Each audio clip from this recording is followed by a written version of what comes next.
Assalamu alaikum everyone, welcome back to the channel, and today we are gonna dive into the Bitcoin update for Friday, April 29th of April. And yep, so we're gonna continue from where we left off yesterday, and the story still progresses a little bit. Today we saw the pump.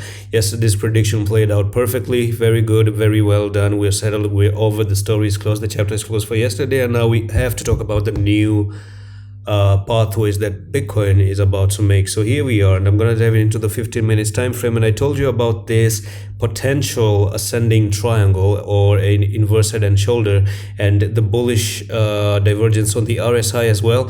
And it was pretty clear. I made it clear that the pump can happen, and it can go where to that resistance point right over here. So the resistance is playing out. If you just notice it, you did go and you find resistance right over there. So the issue is that with Bitcoin, we do not know if, you know what I'm going to say is that you don't have to get really excited just yet for Bitcoin, because weekend is upon our heads.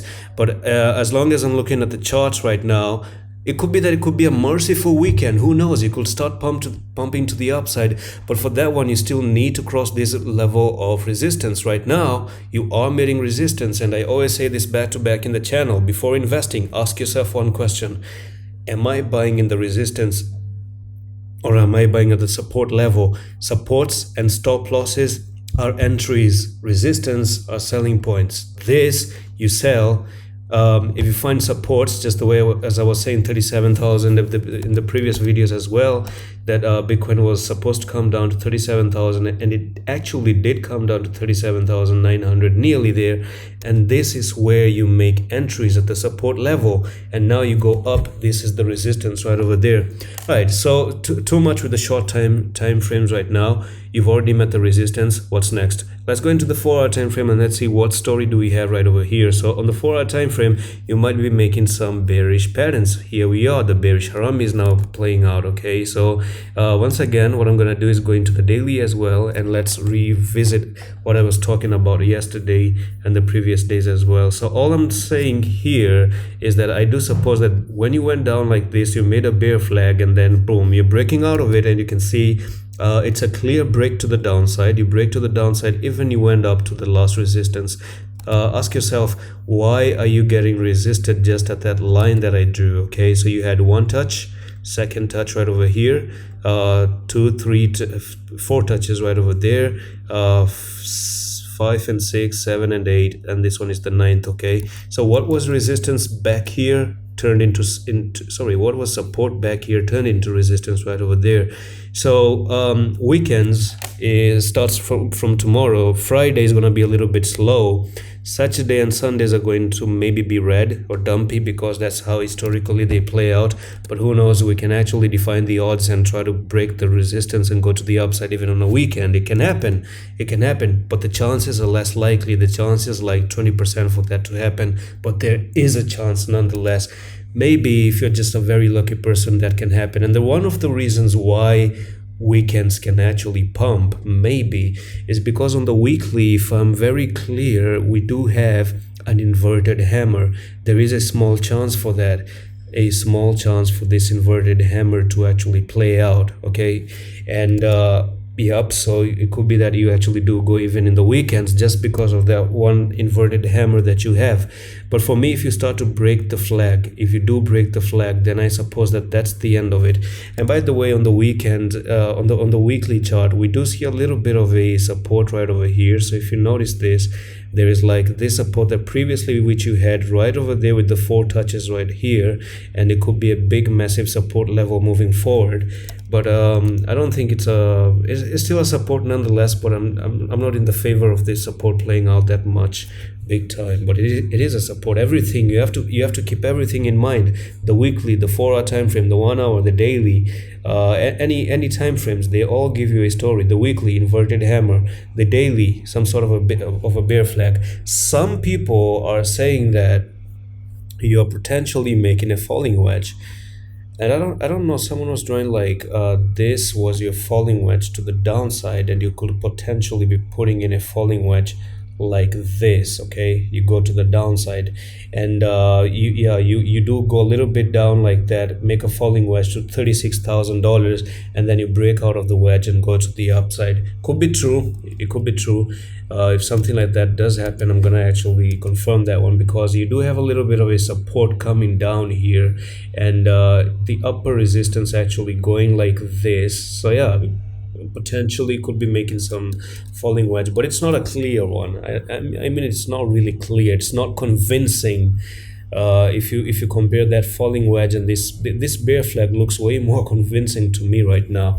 But anyway, anything can happen. It could be a bear.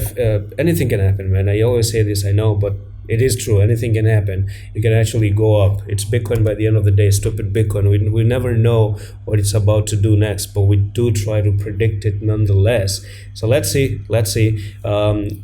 I suppose that you start to lose this support at 37,780 to close below it. That will take you down to 36, 35, and potentially down to these levels, because on the weekly you do have a little bit of a support right over there, and you can see even right now it's like you have 1, 2, 3, and that's the fourth touch right over there.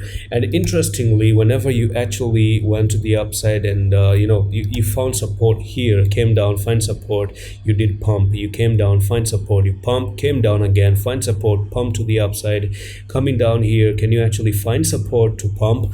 Or is that a different story for the bear flag? We reserved for the bears to actually come in and win and take out everyone else who is actually bullish. Questions has to be answered. But one thing is very clear to me: I'm not trading in weekends. I'm not trading in weekends unless I do see some nice, good, positive progress. I'm gonna wait for that TWTs kind of stuff, which didn't play out this week, but maybe could be that by the weekends we get our answers, and then by Monday we make that false move once again, and then by Tuesday everything comes back to normal. But who knows? One more thing is that I didn't talk about the monthly. So the monthly time frame is here, and the monthly still looks ugly to me, and we still have 2 days 1 hour, 2 days 1 hour. So it's bearish on the monthly time frame. I'm gonna be honest with you, this is not a bullish pattern that you see. The candlesticks are not bullish, they are bearish. To flip bullish actually on the monthly, you really have to go up and break the last hanging man right over there at $48,000, and you hold the $48,000 like a boss, and then you move to the upside. That's a resistance of the head and shoulders, and I've talked about the head and shoulders.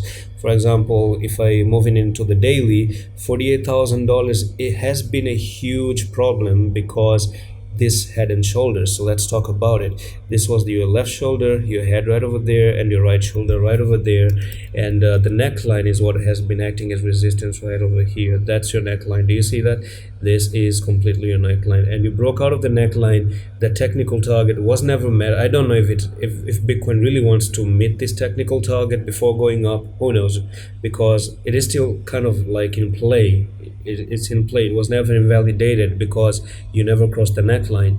So it could be that it's making a sideways movement to actually drop down to 27Ks. Who knows? It can happen.